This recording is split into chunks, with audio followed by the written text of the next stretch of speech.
আল্লাহ তাআলা যদি দয়া করে আমাদেরকে মাফ না করে, আমাদের বাঁচার কোনো উপায় নাই। আপনি কি ভেবেছেন আপনার নামাজ দিয়ে আপনি জান্নাতে যাবেন?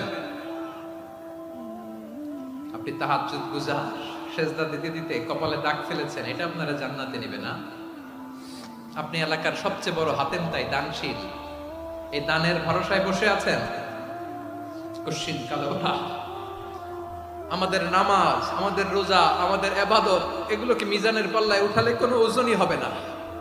তবে আমাদের একটা কৌশল জানা আছে, আমরা আল্লাহর রহমতের ভিখারি। আমরা সেদিন আগেই গুনার স্বীকৃতি দিয়ে দেব। আমরা বলবো, আল্লাহ তুমি প্রশ্ন করার আগে তোমার একটা কথা বলি, আমারে কিছু জিজ্ঞেস করো না, আমি সব করেছি। এমন কোন পাপ নাই যে পাপ আমারে দিয়ে হয় নাই। তোমার রহমত দিয়ে তুমি জান্নাতে পাঠাবা, তোমার দয়ায় জান্নাতে যেতে চাই, আমল দিয়ে না। পারবেন বলতে? কিয়ামতের দিন আমরা বলবো, আল্লাহ আমার আমল দিয়ে জান্নাত চাই না, আমি তোমার দয়া দিয়ে জান্নাত চাই। তোমার দয়া ছাড়া আমার কোনো উপায় নাই।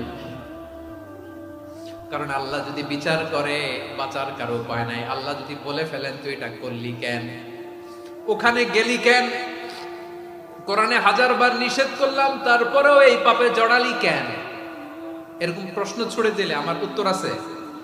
বাঁচার কোনো উপায় আছে? রোজ হাসরে হে আল্লাহ আমার করোনা বিচার, আল্লাহ করোনা বিচার,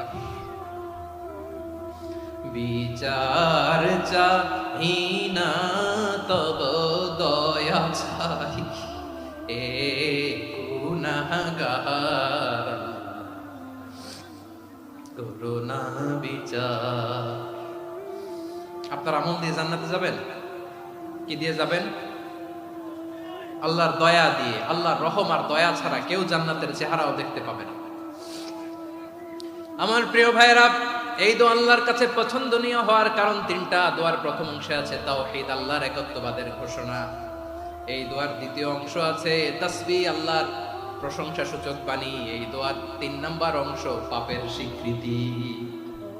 তাহলে আমরা সবাই গুনাহগার। আমরা আল্লাহর কাছে পাপের স্বীকৃতি দিয়ে বলবো, ও আল্লাহ ইন্নী কুনতু মিনাজ জালিমিন, আমরা জুলুম করেছি, পাপ করেছি, অন্যায় করেছি, আল্লাহ বুঝতে পারি নাই, শয়তানের ওয়াসওয়াসায় পড়ে, বন্ধুর পাল্লায় পড়ে, নফসের খায়েশ মিটাতে যে আল্লাহ করে ফেলেছি। তুমি গুনাহ না মাফ না করলে আমাদের গুনাহ মাফ করার দ্বিতীয় কেউ নাই। ঠিক কিনা বলেন? এভাবে অনুতপ্ত হয়ে যদি আল্লাহর কাছে দোয়া করেন, দেয়ালে পিঠ থেকে গেছে, কোন রাস্তা নাই বের হওয়ার, ওই মুহূর্তেও আপনাকে বিপদ থেকে উদ্ধার করবে কে?